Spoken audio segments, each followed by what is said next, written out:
The show is called Globe Traction. Introduction. Yes. Okay, thank And you are Globetrotter. We see you running all over. So you are the perfect host, the perfect guest on the Yes. show. What's your Karibu name? sana. My name is Pasil Telewa. Okay. Telewa. Sawa sawa. Well, you know your name, everyone knows it. What's your name? I'm Eliud. Eliud Kipchoge. Yes. Yeah, you've inspired so many people. Thank you. Yeah, growing up. Tell me, what was your childhood like? It was normal, so it's just growing up in a rural area and as a normal kid and nothing much. Nothing much. Yes. Tell me about school. You had schoolmates. Tell me about your siblings. I have 3 siblings. Are they in the same sport? No, none of them is actually in sport. Really? Yes. What do they do? Where are they? There are two women, 1 man. Your parents? I have 1 parent. Mommy, daddy? No, mom. Mom. Yeah. What does she say normally about when you? somebody has 1 parent, it's normally a woman. Why is it normally a woman? Either a man died or a single parent. So Oh, I see, yeah. What do you have to say about that and women from your own words? About what? About the comment you just made about when someone has a parent is just... I can talk of motherly love. I can't talk of fatherly love because I don't know. How it So feels I can like. say my mother actually offered us a great love and great support. And I feel good, that's who I am now. Yeah. Thank you so much. Yes. Eliud Kipchoge, Yes. how do you manage your life? It's very hectic.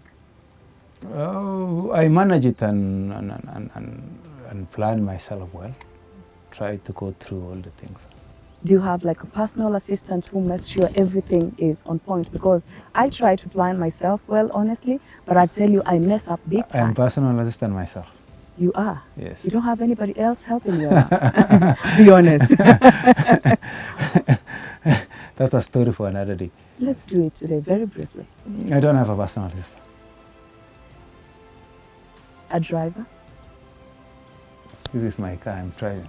You're driving yourself? Yes. Do you know what you are, Eliud? You're a big deal in this That's continent. why I'm driving myself. You don't worry about risks.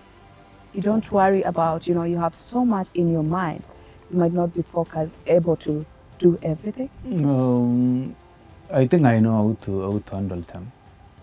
And as far as my mind still handles all the things, then I will be there to drive myself.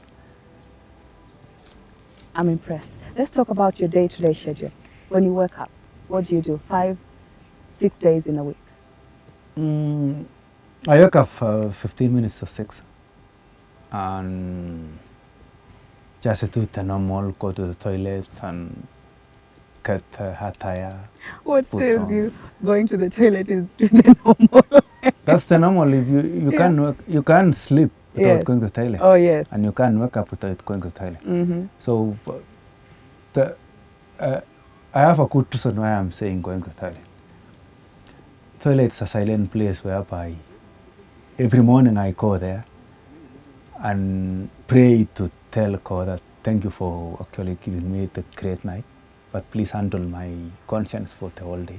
Wow. At the end of the day, I go there toilet either for a short call or a long call, but also thank God for taking care for the whole day and giving me a nice, to give me a good sleep. So for you, the toilet is also a sacred place? Absolutely. I trust every human being who eats actually should actually treat toilet as a sacred place. After the toilet? I wear my attire, go for training, come back. If it's a Monday, then after training, I just maybe go for massage and wait for the evening run. Tuesday is different. We wake up at 5:30, travel to the track sessions. We're finishing track sessions about 8. Then come, we take a ice bath, take tea, wait for lunch, wait for evening run.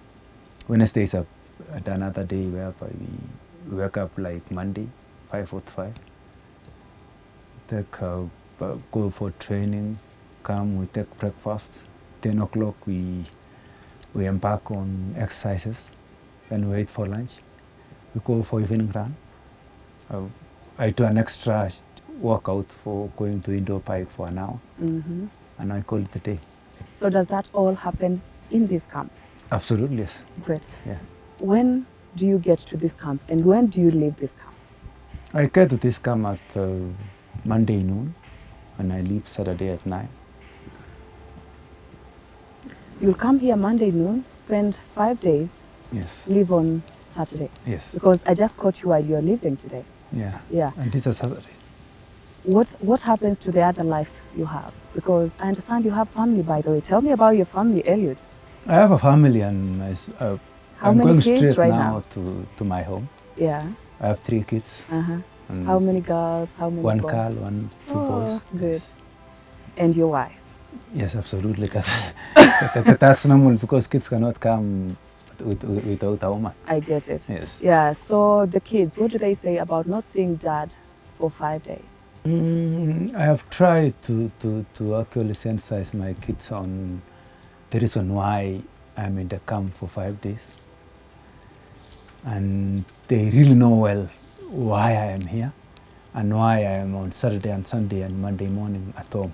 So they understand that I'm doing something which actually will uplift their lives, and they have no problem. And they see daddy on TV too. So if they're not seeing daddy at home, they'll see daddy somewhere, Yes, wherever yes. they are working. Yeah. Yeah. How has it been for you juggling sport? Because right now, and not just right now, a couple of years back, you've been such a big name in the athletics world. How has it been for you trying to balance? I know you have a wife who takes care of your family, but still as the father of the home. How has it been for you? You're working sports and family. It's hard, but I'm trying to balance both sport and family-wise. Yeah. Your mommy must be very proud of you. Yeah, my mom is in Af country. Mhm. We visit him every 2 weeks, and sometimes he visits us actually after 1 month. Yes. I was just making a joke with Laban that if you're coming to the camp from Monday to Saturday, does that mean all your kids were born on Sunday or were, gotten on a Sunday night, Sunday evening, whatever it is? All your kids are made on Sunday, Eliud. We never know because we have off seasons. Yes. Yeah, Oh, yes, off seasons. Yeah, you can't plan for that. It comes automatic. Tell me about. I'm sorry, but it really is a tight schedule, but very interesting as well. Yes. Growing up, did you know, or rather look at yourself growing into this big brand? Not really. What did you envision your life to be like? I think that fits logic because you can't predict what you'll be, but you'll just see it's automatic and you just absorb it and take it. So I can't describe the way actually life has been going on. And did you have like a career, like some other kids will be like, when I grow up, I'd like to be this and that? Yes, I thought I could actually be a manager, start a management and be a manager somewhere. But then career in sport came in. I took it and I grew it, and that's how that's been. When was your breakthrough? 2003. 2003. Tell me about it.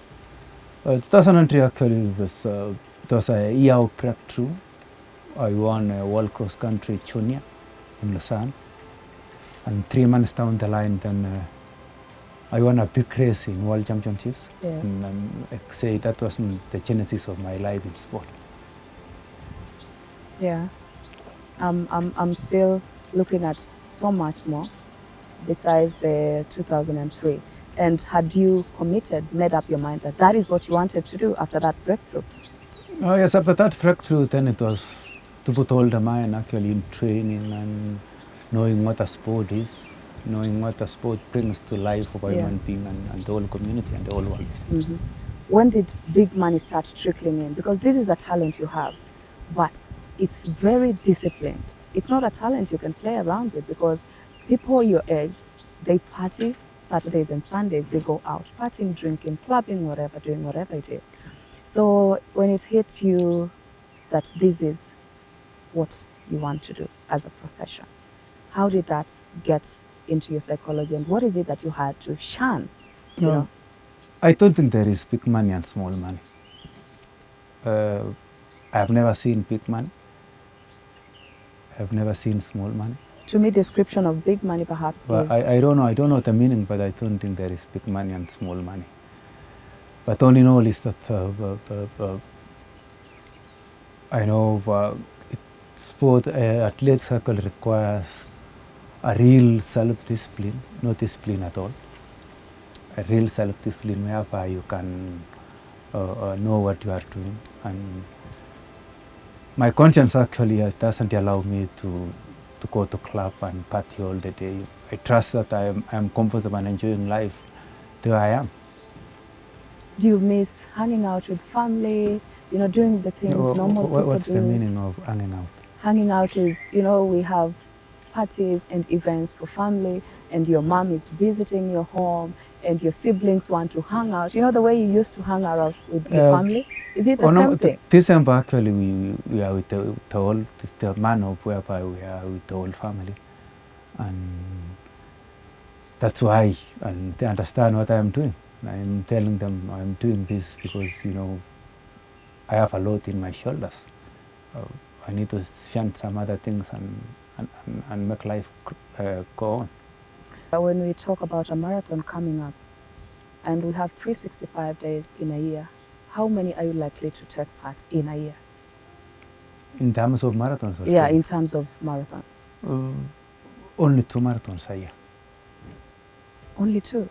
I thought yeah, only 2. I trust that if you want to run in a high class, if you want to run in a faster race, then if you run more than 2, then you don't have time to prepare well to run a good race.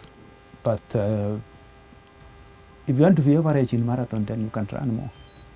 It's upon you. It's a decision. It's a choice. It's not a decision. Oh, I see. Wow. You either become average, yeah, or above average, or excellent, or below average. And talking about above average and excellent, I think excellent is what you are, because you set up your own stuff and you're competing in your own race and you're winning. Tell me about the in-use, because I never got time to listen to that from your own mouth.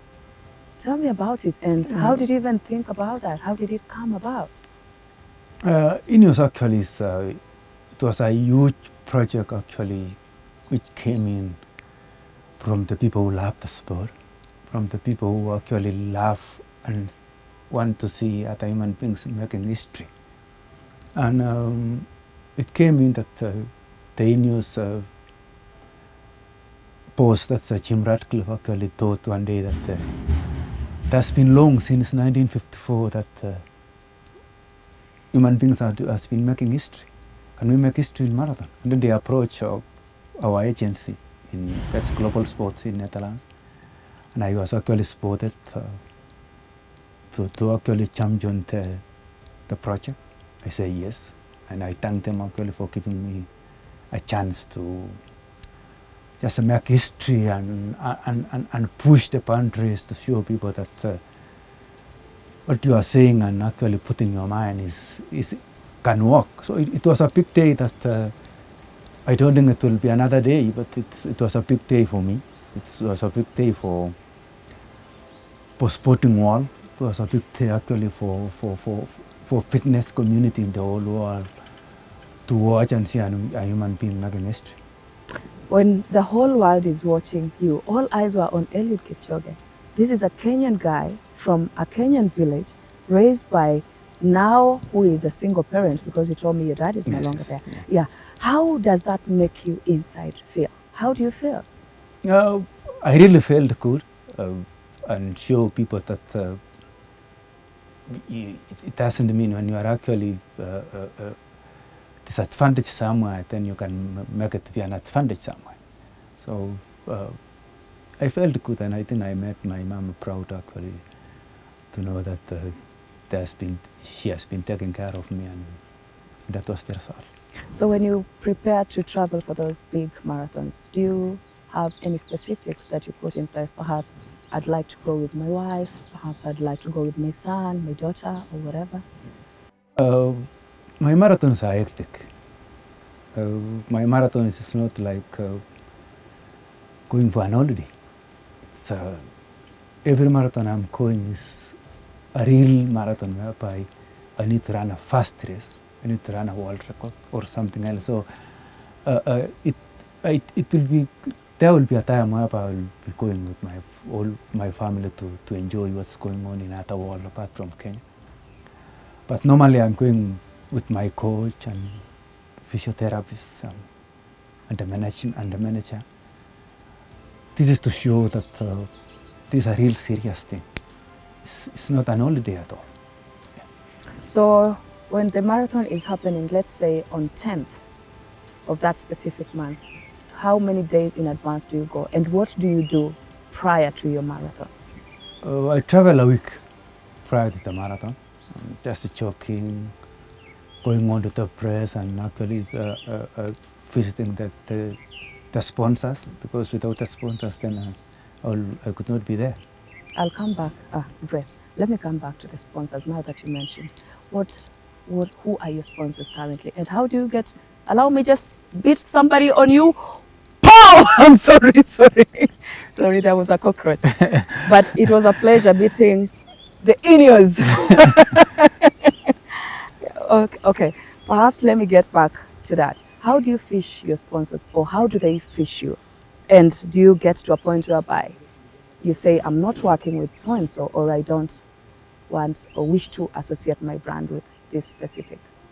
I think I have positive sponsors, and everybody who approaches me is any sponsor is a sponsor who actually pushes the limits, a sponsor who loves the sport. And my sponsors, actually, my main sponsor is Nike. Yeah, I've seen Nike right here. Then we sponsor, Ineos is our sponsor. Morten, which is our sports drink. We have Abbott, which is a pharmaceutical company, sponsoring us and sponsoring all Abbott marathon majors. We have Aftershocks as our partners. We have Crosswatch is my sponsor. Yeah. That's all. In Kenya, we have Isuzu, Safaricom, Magical Kenya, Techno. I think those are the few sponsors that I'm associated with. So you know you're quite expensive. You cannot just appear anywhere because you've already set the bar too high. You're an excellent performer. So can we have the privilege, to have you as our sponsor for Globe Traction? It's you to sponsor me. Oh, come on, Eliud. Where you not are, me to sponsor. it's you to sponsor us. It's a company who sponsors, not an individual. But you're a brand. You forget that. You shouldn't forget that. And that's why Techno thinks when they see you or when people see you, they are able to make sales. You don't know that. You're a big deal. Have you buy one? Yeah, I have a Techno. Where's my Phantom? Just raise it. You have my Phantom. He has my okay. Phantom. Yeah. That's good. I bought it because I saw your one eye. And I was like, this guy is the sponsor of this. Then why not get a Techno? Come on, we are marketing Techno. But this is the guy behind Techno anyway. How has it been for you? Because you land at the airport. We don't know you've landed. There's a time I was like, I'm booking my flight, but I want to book my flight so that I'm being able to travel with Eliud Kipchoge. I can see him, or rather just share a selfie with him. Eliud, I never got to see you. You land at the airport. We don't know you've landed. We don't see the pomp and color that we see associated with other people. How do you do that? How do you get to be, I like normal life. I like a silent life. And I trust that's the only life to move and go around. I'm waiting to hear more, Eliud. It's as simple as that. Being on the crown is good. Because you're famous. We can't help it, But that's why I am on the crown. But the right people know I am right, I am doing right thing, and they are looking for me. So I am not looking for them. I don't want, I'm not going up everybody to see me. You know, it's our life here. That's why you not find a signpost showing our camp, because you trust you are doing the Actually, right there things. was no signpost at the You are gates. trying, we think we are doing the right things here, and people will look for us. We Talk- don't show people where we are, but people look to where we are. So I Talking- don't show people where I am going, but people are looking to where I am going, showing that we are doing the right thing actually in this world. Talking about doing the right thing, you understand, people look up to you, so many, especially the young people. What do you have to tell them about your sports as a talent and as a job? To the young people, actually, I want to tell that sports is a universal career. You know, your health is your wealth. You can make your life in sport, in any kind of sport, either athletics, either basketball, either Formula One, either MotoGP, anything. But above all, you should actually, young generation should go to school. You use education to propel talent. And you know, if you have enough education, your talent can be propelled well, and you can grow actually as a real sportsman. I spoke to your pace setter a little bit about his life and your life, but he wasn't able to give me much about your life. He was like, Eliud is a quiet man. That is what your pace setter described you as. He's a quiet and hardworking man. When you go to a race and you lose a race, I'm sure there's a race that you've lost. How does that make you feel? And what is the worst race you've ever lost that you felt so bad? I don't plan to lose a race, Nobody plans. but if that happens, then it's not suicide. Then I treat it actually as a challenge. I go back to the drawing board, get all those small things that actually made me to lose the race, and move on Do you with cry? the right small things. Do you cry? Have you ever cried? Maybe I cry inside. But all in all is that it's really hard.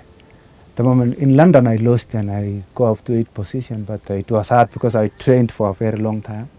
And you know, marathon is hectic. You are training for 4 months, 5 months, and you lose the race. You need to come back again for another 5 months, which is a hard thing to work with. But all in all, if that happens, then that's a challenge.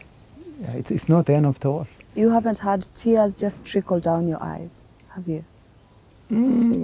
Life actually has a lot of challenges, and I don't describe that. I am a human being, so anything might happen. Anything might happen. Yes. That means it hasn't happened yet. It might have been happening, or it may be, or it might. Look You know, at it's you. Look at you, it's the all world. so Yeah. slippery. Yeah. Yeah. What is it that has got you set aback? Has anyone not believed in you before? Has everyone always believed in you? And what are those moments? I don't. You know, I trust the people who believe on me. But you know, when you say yes, you are right, and when you say no, you are right too. It's up to them to believe on what I am doing. It's up to them to trust that I am doing the right thing.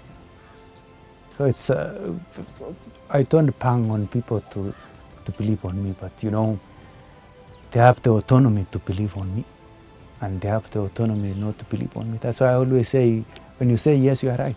When you say no, you are right too. What is the best race you took part in? And you are like, this to me is the best thing that ever happened. It's Ineos 159, because Great. I break the Tour of Paris and make history. Tell me about your foundation. I understand you just launched your foundation not so long. You're also partnering with Safaricom, if I'm not wrong. Tell me a little bit about those projects happening. My foundation is called Eliud Kipchoge Foundation. We deal purely on 3 matters: that's education, health, and conservation. On conservation is that where we are now, I have a top forest, 130 acres. We'll be planting in... 130 acres? Yes, we'll be planting in May when the rains comes in. We are planning to plant 42,000 indigenous trees. On education is that we till on libraries. Over the field, there are one library in my home area. We trust, actually, we believe, and personally I believe that in future I want to build a library in every county, if not all constituencies in this country. On conservation, I trust I really need to adopt a forest in every county to make our country green. So we have a lot of plans, but we are taking baby steps.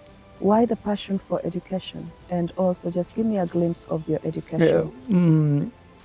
Education is that most of us who are most sportsmen and women actually, what is advantage as far as education is concerned, about the school fees, about getting a good education. That means it's not just the libraries that I am concentrating on a library, and I trust that if you want to get knowledge, you can get knowledge from the books. And inside the book there is knowledge. That's why we are impacting on education and building the libraries. On conservation is that sport is whereby you need to train on a clean air and clean environment. That's why we are conserving the environment. And then the third one? The third one is health. Conservation. And health. We are asking people to train. I always say your health is your wealth. Well. Yeah. How is your leisure like, Eliud Kipchoge? Sorry? How do you spend your leisure? Leisure What's time. leisure? You have some free time here. How do you spend your leisure? What do you do? What's free time? Okay, Eliud jamani. Wewe unanga I don't free understand time? free time. Yeah, I'm thinking I don't have free times. I'm thinking it's work. Yeah. You know, if you are not on the track competing for, you know, Boston, for London, for wherever. My life is different. I just, if I don't compete, I'm training. If I don't train, I am at home. You know, you people, you are lucky that you are working behind the screens. And you can go to car drive for the whole day. You don't have that time. Maybe in future I will have that time. But I don't now have that. What is your passion besides your job? I read books. That's my passion. Who do you look forward to meeting someday? Because you're a big deal already. But I'm sure there are people you look Barack up to. Obama. Oh, Barack, Yes, look yes. at you. Oh, so who has been your mentor, Eliud? In sport or in what? In whatever, in your life, in your discipline, in your sports, My whatever. coach has been my mentor. Who is your coach? Patrick. Oh, great. How do At a team, you know, our team is we trust each other. That's why you see a board there saying a team is a group of people who trust each other. That's why we are here. In the camp, you are over 30 athletes. Yeah. How do you guys interact? How do you relate? What challenges, you know, do you guys go through? Because I may have gone to the Boston Marathon. Previously, last year, I lost. Yes. I didn't come first. However, you were in the same camp and you won. How do you guys, you know, work? We share happiness and we share grief together. You know, today you might be happy, tomorrow you'll be down. Today you'll be down, tomorrow you'll be happy. So, sport is that we have made everybody to understand that you don't prepare yourself to be down, but you prepare yourself to be happy. But if anything happens, then you understand. So we have made everybody to understand that a challenge can actually come on your way. How did you guys select people that are lucky to be housed, accommodated within this vicinity? The people who are here actually are the human beings. We don't train athletes here. We train human beings. First you become a human being and then you become a sportsman. That's why we're here.